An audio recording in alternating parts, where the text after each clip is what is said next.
for local Sierra Club, and Scott Banbury is our conservation chair. We appreciate your time tonight and would like to let you know that the sign-up sheet was actually not out there earlier. And if you would like to receive any notices on our future programming, please be sure on your way out to sign up and leave us an email address. Tonight our program is, of course, the Shelby Farms projects. Next in September, and that's the only thing I wanted to mention, on September the 10th, we'll have Mr. Paul Young, who is holding the first sustainability office actually in our city and county government. Paul Young, we spoke with him when he started his job about a year ago, year and a half now, and he didn't quite know what he was going to get to do or be able to do. So September the 10th, he's going to let us know how it's going. We hope to see a lot of you back, and I'm going to turn the program tonight over to our conservation chair, Scott Banbury. Thank you so much, Susan. Pizza, program, Sierra Club. Susan makes it happen every time. I'm Scott Banbury. I'm the conservation chair for the Sierra Club right now. Sierra Club's mission is to protect wild and natural spaces for future generations and to encourage its enjoyment and wise use now, today.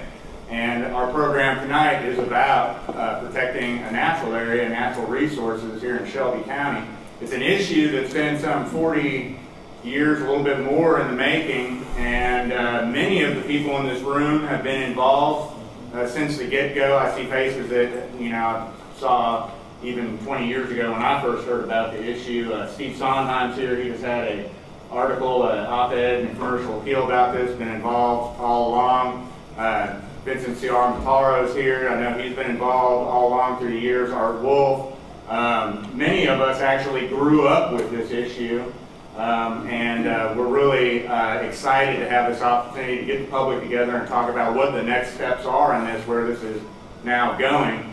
Tonight I'm very happy that we've got our head honcho of engineering with the city of Memphis here, Mr. John Cameron. We've got the head honcho of Shelby Farms Park Conservancy, which is doing just absolutely spectacular things with the resource we have in Shelby Farms. We're very happy and proud that she could join us tonight. Brian Waldron with the Groundwater Institute has joined us tonight to share what he knows about these issues. And Dennis Lynch is our newly appointed committee chairperson for transportation in the Sierra Club's Chickasaw group.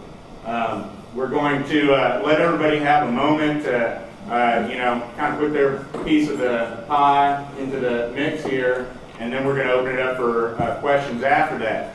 While people are presenting, we really don't mind if folks need to interrupt and ask a question for a point of clarification. But if you could hold your larger and lengthier questions till the end of the program, we'd appreciate it. I tried to pay good attention as people were arriving to see who we had in the way of city and county leaders present. And I do know that Mr. Steve Baser, who is our newly elected county commissioner and has come to just about every Sierra Club meeting we had in the last year, he's here, and we really thank him for coming. Is there anything you'd like to say at all, Steve? No, but just thanks. I appreciate the turnout here and everybody that's here. It's great to see this kind of turnout and involvement. So, excellent. Thank you, Steve. Is there any other elected officials in the House that I'm not recognizing? All right. Oh yeah, and I forgot that we had a great last-minute addition. Greg Elliott is one of the neighbors that is going to be directly impacted by this road project as it goes up Witten Road, and Greg's been very gracious to join us tonight. I guess at this time I'd like to go ahead and start out with our city engineer, John Cameron.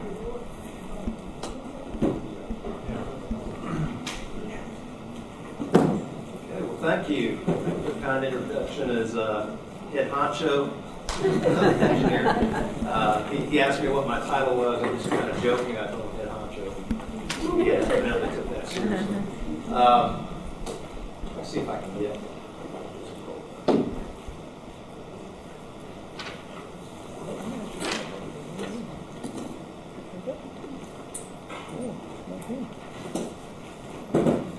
John, the button on the right, the big arrow says play on the far right. Come down with the right, it says play right there. All right, so I am here representing the City Engineering Division in context of this project, and I'm going to try to keep this as quick as I can. We were told we have about 15 minutes. I have about 30 slides to go through, so I have about 30 seconds a slide. Who here loves Shelby Farms? I think that's fair to say. Everyone knows Shelby Farms is an asset for the city, and it's unique probably in all the country. Who loves the Green Line? Has anyone here been able to take a ride on the new Green Way along Humphreys? Like that too? Well, we used to. This is the Greenway along Humphreys Boulevard. It's a park services facility, City of Memphis Park Services facility. A lot of folks don't know is that the engineering division managed the design and construction of the Greenway. And you know, it's been a huge success. Can't keep people off it. We haven't even officially finished this next segment that ties into Germantown, and it's just covered up with people. So I just wanted to give a little context that, you know, engineers are not here to slash and burn. We do, when given the opportunity, we have some very talented folks that can do some nice stuff. So I wanted to show here, this is Atlanta. And one of the things I'm concerned about is that we don't get trapped into following the Atlanta model. The Atlanta model, to me, is that you have a few very large roadways that carry all your traffic. Principles of smart growth and new urbanism are that you want to have a network of roadways that carry traffic, and in that way you have more options for people. You can provide things like bicycle lanes and pedestrian ways. They have options of different routes to take. But you get away from having to build these mega highways. I think I counted, this is 8 or 9 lanes in one direction. So 16 or 18 lanes total going through the heart of Atlanta. So what we want to try to do is spread out the traffic, get it on smaller 2 and 4 lane roads rather than major roads. People ask me, why is Germantown Parkway the way Germantown Parkway is? If you look at it, for 4 miles in either direction at the Wolf River crossing, there are no other crossings. You have no other options. And it doesn't get much better as you head north into Cordova. The road system in Cordova, there aren't a whole lot of options for north-south travel. You have Appling Road, which is a mile or so to the west. You have Berry Hill, which is a couple miles to the east. But otherwise, you're kind of funneled to Germantown Parkway. So philosophy-wise, what we're trying to do is to build a network of roads to carry the traffic in the city.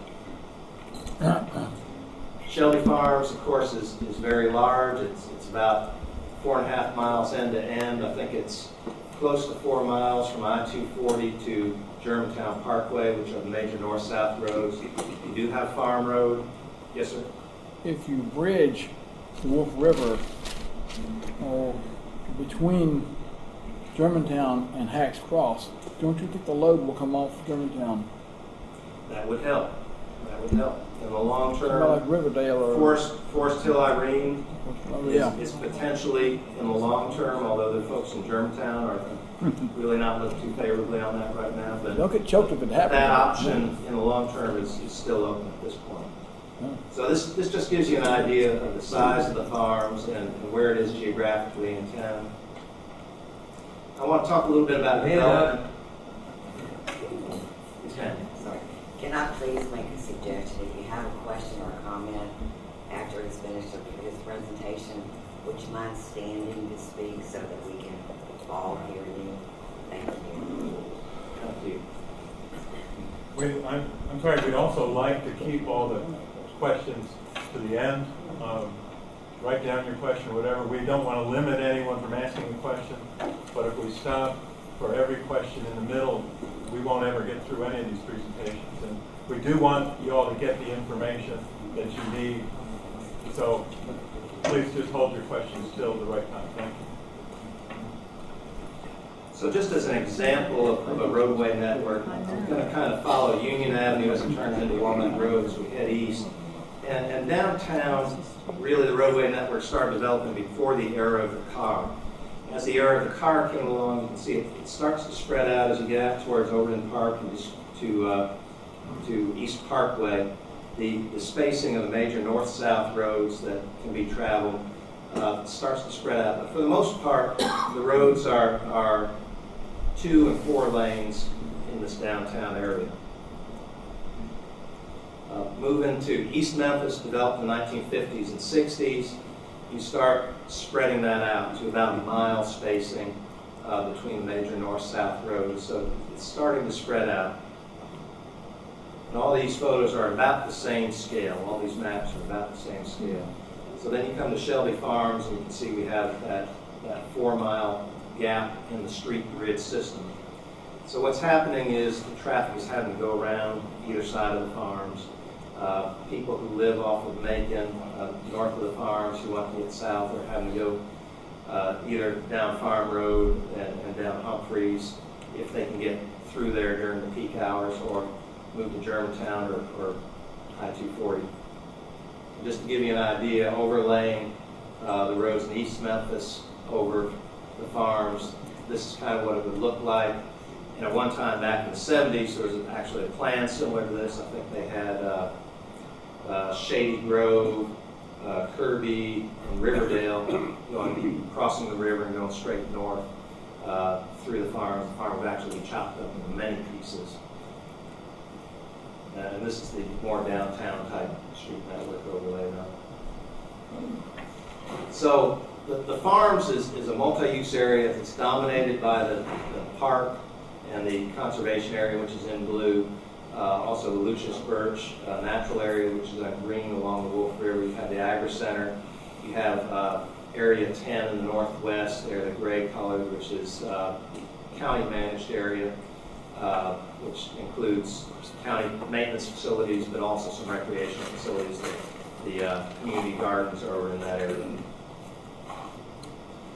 Well, trying to figure out how to piece this puzzle together, a group of smart folks came together, and I wasn't really involved at that time, and started looking at this about 6 years ago, called the Shelby Farms Park Advisory Team. And they looked at all the uses on the farms, what the roadway should look like, what it should feel like, came up with an alignment which missed the heart of the farms. It still does go through Shelby Farms, and it cuts through a portion of the park and borders on Area 10. I'll have you notice down here at the bottom, they came up with some roadway sections, what the roadway would look like. Basically a 4-lane roadway through Shelby Farms and a 5-lane roadway north of Shelby Farms. That's just another view of the alignment, a little bit blown up.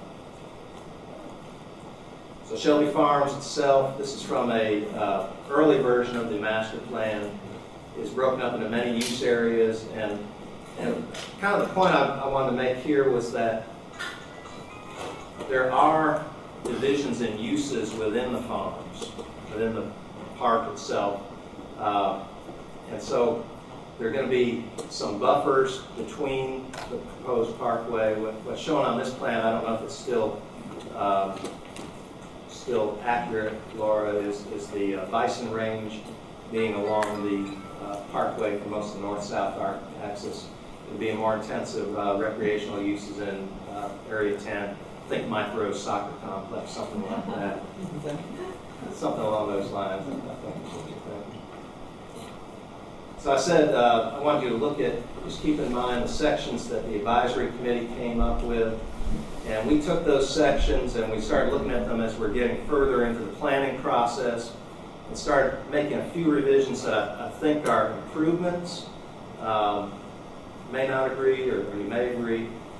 First of all, we put the pavement on a diet. We were able to take 14 feet or a lane width out of the total width of the pavement, what are shown as 10-foot shoulders. The top there is what was in the advisory committee recommendations. The bottom is what we're currently looking at. The 10-foot shoulders that were recommended for bike use, we've slimmed them down to 6-foot marked bike lanes. The center turn lane that was 7 foot, we were able to slim that down to 7 foot, 14-foot total. We were able to slim that down to 12 foot. We included the gutter pans are included in the 6-foot bike lane, which has been our practice on the bike lanes around town, if you've seen them. So we're able to take full lane width. Now what we're able to do when we did that was to add some buffer to the pedestrian areas. Over here, we increased the buffer from a 2-foot grass strip to an 8-foot grass strip, which matches the UDC recommendations that are currently in effect. That allows us to do things like plant street trees along there again to buffer the pedestrians from the traffic. On the parkway itself, this upper portion is what was recommended in the advisory committee report. That's shown a 12-foot paved shoulder there for bicycle use. What we decided to do is rather than have paved shoulders, again, we've reduced the width of the asphalt. We've come down to a 24-foot roadway with no paved shoulder. What we're going to do is go back in with a sodded, reinforced grass shoulder, so that in an emergency situation people can drive over, pull over and not sink in mud. And also, you'll notice on the top there are no sidewalks.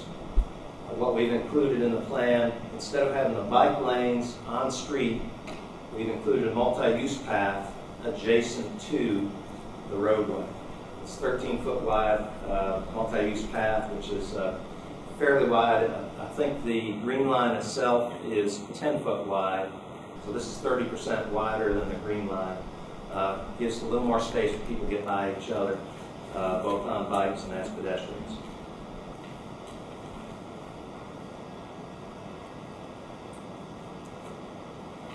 So again, without the paved shoulders, this is something like what it will look like. It's going to be a curvilinear alignment with varying median width. In some places the median is over 100 feet wide. Where the median is wide, we'll be able to put some plantings, as you see here. Imagine this lower photo. If this was, say, one way, 2 lanes southbound, you wouldn't even see the other 2 lanes for the vegetation growing between it and the median.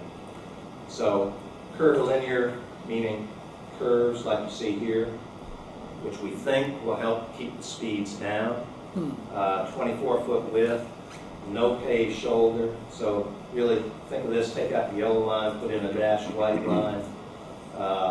It would look something like this.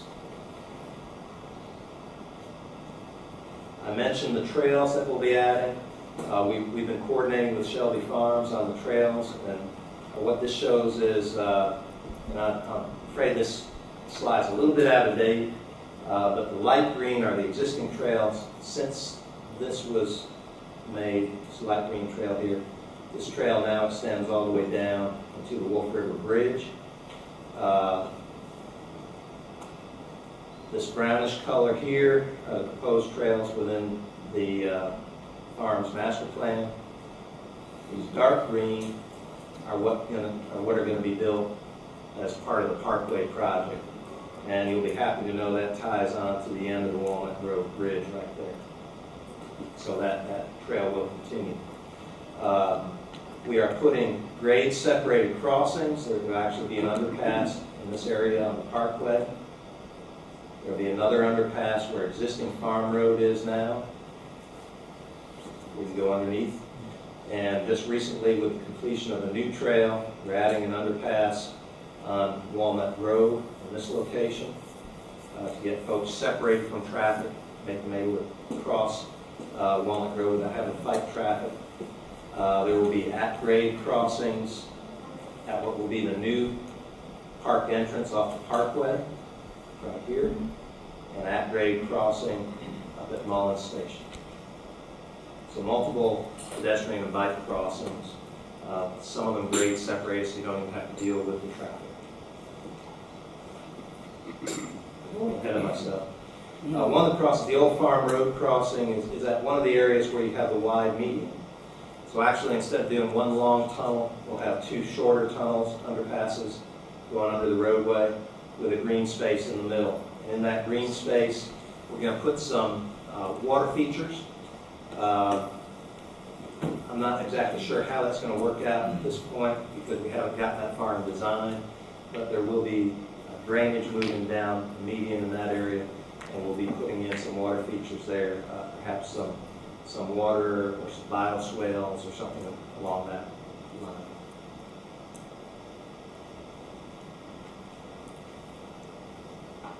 So the overpass itself,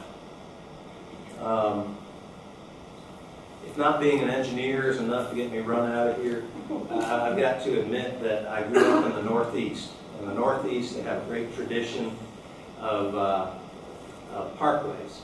And this is one of the parkways in the Northeast. I'm not sure whether it's a Taconic Parkway or the Merritt Parkway. But these are the types of overpasses that they have on those parkways. The overpass going over Walnut Grove will be somewhat larger than this. But I just wanted to give you some idea of some of the features that can be built into an overpass to make it architecturally interesting. Also notice the vegetation on either side. As I said, we've got $2 million. We're going to be investing in landscaping, which will help buffer and shield views of those things that we don't want to view. We don't want to view the approaches to the overpass. We can plant trees that will grow up eventually and shield those views. If you don't believe this is possible, you can go out on the I-240 North Loop. I noticed as I drive back downtown. McLean and Highland Road, the overpasses for those roads, just kind of appear out of the treetops and cross I-240. You don't even see the approach roadways. Yes, ma'am. Excuse me, when you were explaining the difference on those underpasses and overpasses, you explained about it cross sections and then an at-grade crossing. Is that what you said, at-grade at the Mullen stations? A crosswalk. So how would that work? Because right at that point that you're speaking of at Mullen stations, the green line, goes up near Farm Road in the park. Right. And then it crosses the road and goes on down Mullen Station. So how would the traffic in that interact? I'm glad you brought up the green line because I forgot to mention that. Green line, right now, we're not sure how the timing on all that's going to work out. It seems like at this point, the green line is going to move ahead of the Parkway project itself.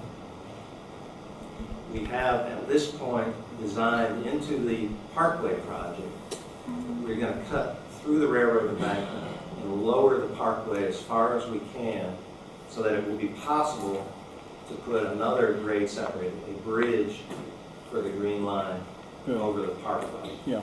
Now, the details of how all that's going to work out, the timing of how all that's going to work out, we've still got to work through those things. But thank you for bringing that up.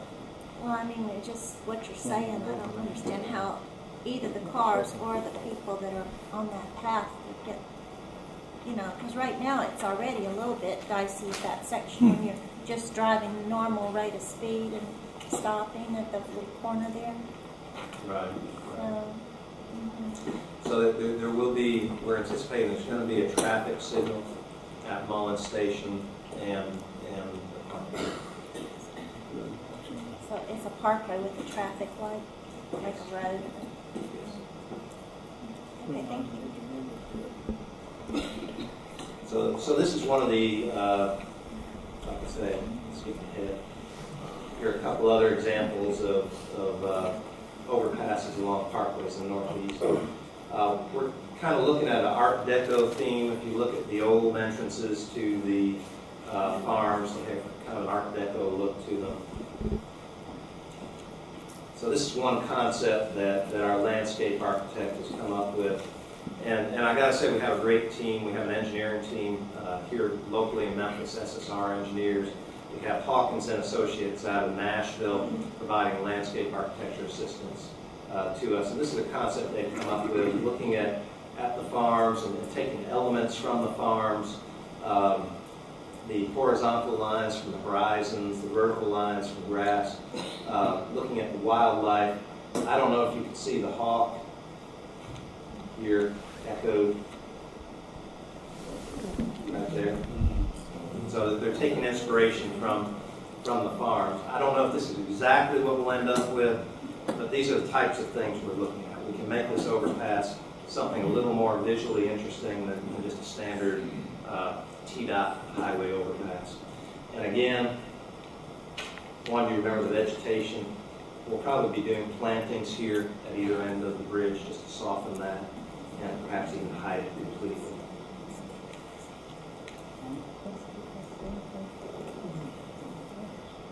So this is hard to see here. But what I was trying to do was play a little game here. Let's find Walnut Grove. And it's kind of hard to see. Walnut Grove's over here. Zoom in a little bit. Can you see where Walnut Grove goes right now? Color lines kind of give it away over there. I was talking about the landscaping that we're going to be doing. This ditch that runs parallel to Walnut Grove right now probably hasn't been cleaned out in about 10 years. And this is just natural growth that's popped up in the last 10 years. And you can't see Walnut Grove from the visitor center. This photo is taken from the visitor center. So this is the thought with the landscaping. We're going to make a concerted effort to buffer those areas where we want to hide certain views.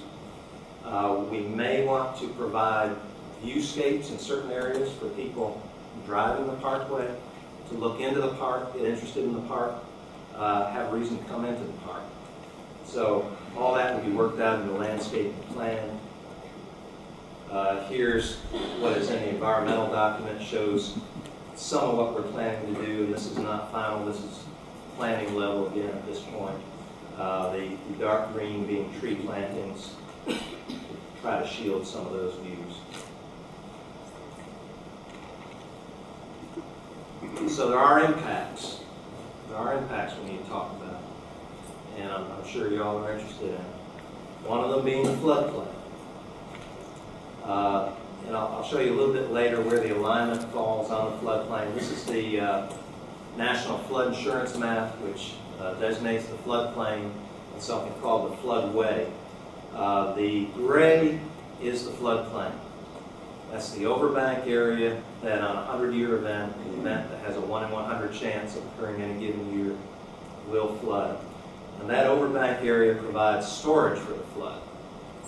Now, as part of the National Flood Insurance Program, they developed something that's called the floodway. The floodway is this area here that has all the hatching. And that's the area that has been determined you cannot place any fill in. If you place fill in that, you risk causing serious flooding under their flood scenarios. So actually, within the floodway, you can do filling. It reduces the amount of storage, which may raise the flood level a little bit, but all that has been figured in to the flood hazard areas that have been designated by the by FEMA. So, can I clarify? Did you just say that you can put fill in the floodplain or the floodway?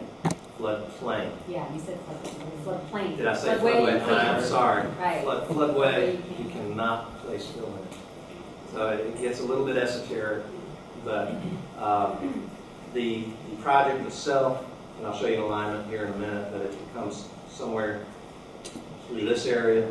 So there would be some fill in the floodplain, which we're going to have to deal with, figure out how we're going to handle that.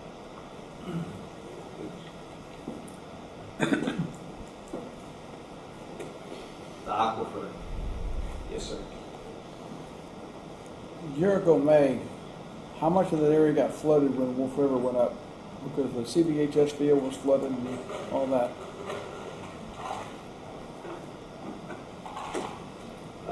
Here's the CBHS field.